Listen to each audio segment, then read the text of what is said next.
Good morning दोस्तों, राधे राधे, जय माता दी। आप सब कैसे हैं? आशा करती हूँ आप सब बहुत अच्छे होंगे, स्वस्थ होंगे, मस्त होंगे, आनंद से होंगे। तो यूं ही स्वस्थ रहिए, मस्त रहिए, आनंद से रहिए। चलिए आज के ब्लॉग की शुरुआत करते हैं। तो सुबह सवेरे मैं स्नान करके आ गई हूँ। बजा हुआ है 5:30 और कपड़े भी धुल लिए थे साथ ही साथ। तो इनको डाल देते हैं रेलिंग पे। और इधर डाल तो रहे हैं लेकिन बंदर इतना ज़्यादा आतंक मचाते हैं कि सारे कपड़े गंदे कर देते हैं। पूरी बाउंड्री पे बार बार आना जाना बंदरों का रहता है, तो उनके पैर के पंजों से सारे कपड़ों में मिट्टी लग जाती है। तो कपड़े हमने डाल दिए हैं। अब बालों को ज़रा पोंछ लेते हैं, फिर चलते हैं किचन में। और गर्मी दोस्तों इतनी पड़ रही है, नहा के आए हैं, लग ही नहीं रहा कि नहाए हुए हैं। बस यही मन कर रहा है फिर से चले जाएं बाथरूम में, पानी डालते रहें। इतनी ज़्यादा जलन वाली गर्मी होने लगी है।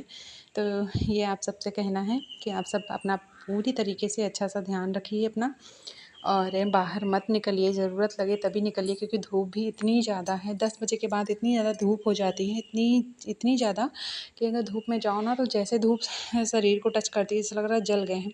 इस तरह की धूप होने लगी है इस टाइम पे। तो चलिए चलते हैं किचन में। और थोड़ी बहुत तोरई की सब्ज़ी हमारी कटी हुई रखी थी, क्योंकि कल मैंने ज़्यादा काट ली थी, ज़्यादा लग रही थी। तो फिर मैंने फ्रिज में लगा दी थी। तो वही 2-3 तोरई और काट लेंगे एक में ही, मतलब कल वाली और आज ये ताज़ी काट के बना लेंगे तो हो जाएगी। और ये जो तोरई है ना हमारे खेत की है, बहुत ही फ्रेश और ताज़ी इस समय मिल रही। और रोज़ तोरई ही बनती है, क्योंकि इसमें खेतों में सब्ज़ी निकलने लगी तो हस्बैंड जी सब्ज़ी लाना ही बंद कर रहे हैं। क्योंकि 2-3 दिन के बाद कद्दू, लौकी ये सब थोड़ा थोड़ा करके निकलने लगेगा। तो वो बिल्कुल ही नहीं ला रहे हैं। हम सोच रहे थे कल कुछ और ले आना, लेकिन नहीं, कह रहे हैं देखो जाके खेत में ही कुछ निकला है तो वहीं से बना लेना, लेकिन लाते नहीं हैं। तो 2-3 दिनों से तोरई खा खा के मेरा भी जी उब गया है। लेकिन अब जब तक घर की सब्ज़ी रहेगी, बाहर की नहीं आने वाली, तो अब 2-3 दिनों से लौकी या कद्दू भी मिलने लगेगा। तो चलिए फटाफट से बना लेते हैं सब्ज़ी। आप लोग भी कमेंट में बताइएगा तोरई की सब्ज़ी अच्छी लगती है कि नहीं, लेकिन मुझे तो बहुत अच्छी लगती है। पर डेली वही चीज़ खाओ ना तो जो ही बोर हो जाता है। तो कढ़ाई में तेल डाल दिया है, उसमें डाल दिया है जीरा। अब डाल देंगे टमाटर। प्याज से नहीं तड़का लगाएंगे, क्योंकि प्याज लड्डू को भोग लगाना। वैसे मैं कभी कभी लगा देती हूँ लड्डू को प्याज वाला भी खाना, लेकिन जब मैं मजबूर होती हूँ तब, वरना अगर जब तक बना सकती हूँ तो मैं बनाती हूँ। तो टमाटर हमारा मेल्ट हो गया, नमक और नमक भी डाल दिया। मसाले और हल्दी जो है ना घोल के डाल देते हैं, ताकि हमारे मसाले जले ना। याद रहता तो डाल देते हैं, कभी कभी ऐसे ही डाल देते हैं तो जल जाता है, इस वजह से। तो टमाटर हमारा बहुत अच्छे से मेल्ट हो गया। मसालों को भी डाल देते हैं। मसाला हम बहुत ही कम इस्तेमाल करते हैं अपनी सब्जियों में, क्योंकि ऑपरेशन हो रखा है तो मुझे डर लगता है कि अभी 2 महीने कंप्लीट हो गए हैं ऑपरेशन के, लेकिन फिर भी मैं बहुत ज़्यादा अभी ध्यान देती हूँ कि ना खाऊँ तो ज़्यादा अच्छा रहेगा। तो इसी हिसाब से ही सब्जियों में मसाला इस्तेमाल करती हूँ मैं।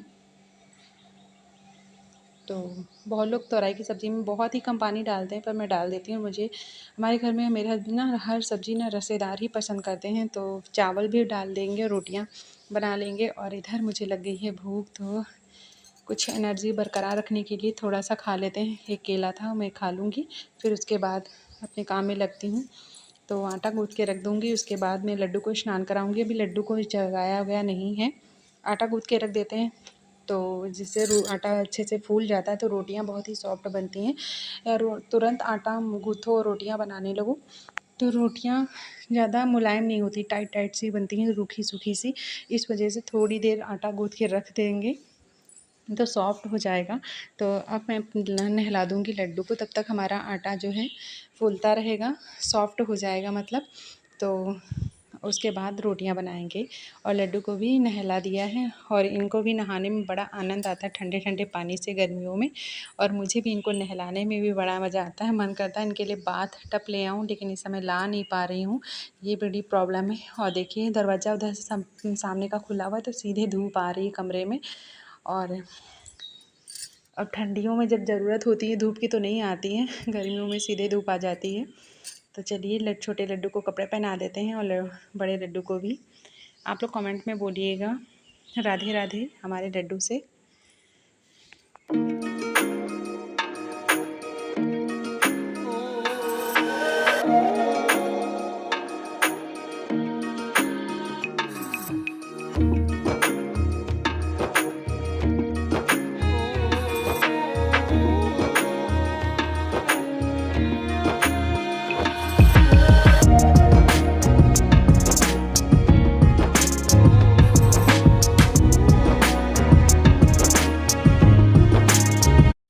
तो लड्डू को स्नान कराने के बाद उनको कपड़े वगैरह पहना दिए हैं, अच्छे से तैयार कर दिया है और बिठा दिया है। और अभी थोड़ा सा पूजा कर लेते हैं किचन की मैं मानती हूँ तुरंत करना चाहिए नहाने के बाद, लेकिन नहीं हो पाता, लेट हो जाती हूँ। तो जब मैं लड्डू को स्नान वगैरह कराने के बाद पूजा करती हूँ तो फिर किचन में भी पूजा कर लेती हूँ और किचन में भी धूप लगा देती हूँ, रोज़ लगाती हूँ, मुझे अच्छा लगता है। और सब्जी मेरी बन चुकी है, तो चलिए इनको पलट के दूसरे बर्तन में रख देते हैं और इस कढ़ाई भी खाली कर लेते हैं। फटाफट से बना लेते हैं रोटियां, उसके बाद बनाएंगे चावल। तो तुरई की सब्ज़ी के साथ ना चावल हमारे घर में बहुत ज़्यादा पसंद किया जाता है, मुझे भी बहुत ज़्यादा पसंद है तुरई की सब्ज़ी के साथ चावल। और सबसे पहले चढ़ा देते हैं डेक्सर पे दूध तो है रात को भी उबाल लिया था, लेकिन दोनों टाइम ही उबालना पड़ता है क्योंकि गर्मी इतनी ज़्यादा हो रही है शायद फट जाए, इसलिए रात को भी उबाल के रखते हैं और सुबह भी फ्रिज से निकाल के उबाल के फिर से लगा देते हैं। क्योंकि कभी कभी ध्यान ना दो, कब हो जाता है कि कभी उबाला नहीं, एक टाइम ही उबाल दिया लेकिन फट जाता है दूध, तो इसलिए मैं दोनों टाइम ही उबाल के रख देती हूँ, कोई रिस्क नहीं लेती। क्योंकि मंडी से आता है दूध, पता नहीं बासी देते हैं ताज़ा देते हैं, सोडा लगा हुआ देते हैं, इस वजह से मैं उबाल के दो बार उबाल के लगा देती हूँ फ्रिज में। तो आज का वीडियो आप लोगों को ज़रा सा भी अच्छा लगेगा तो प्लीज़ छोटा सा प्यारा सा कमेंट करिएगा, कोई कमी कोई गलती करती हूँ तो उसको भी कमेंट में बताइएगा। और रोटियां हमारी बन चुकी हैं, फटाफट से सेक लेते हैं और आप लोग भी आ जाइए, खा लीजिए आके गर्मा गर्म रोटियां, तो राई की सब्ज़ी चावल। और आप सब लोग अपना ध्यान रखिएगा, गर्मी बहुत ज़्यादा हो रही है, पानी पीते रहिएगा और यूं ही हमारे वीडियो पर प्यार और सपोर्ट बनाए रखिएगा। तब तक के लिए आप सभी को मेरा प्यार भरा राधे राधे, मिलते हैं अगली वीडियो में।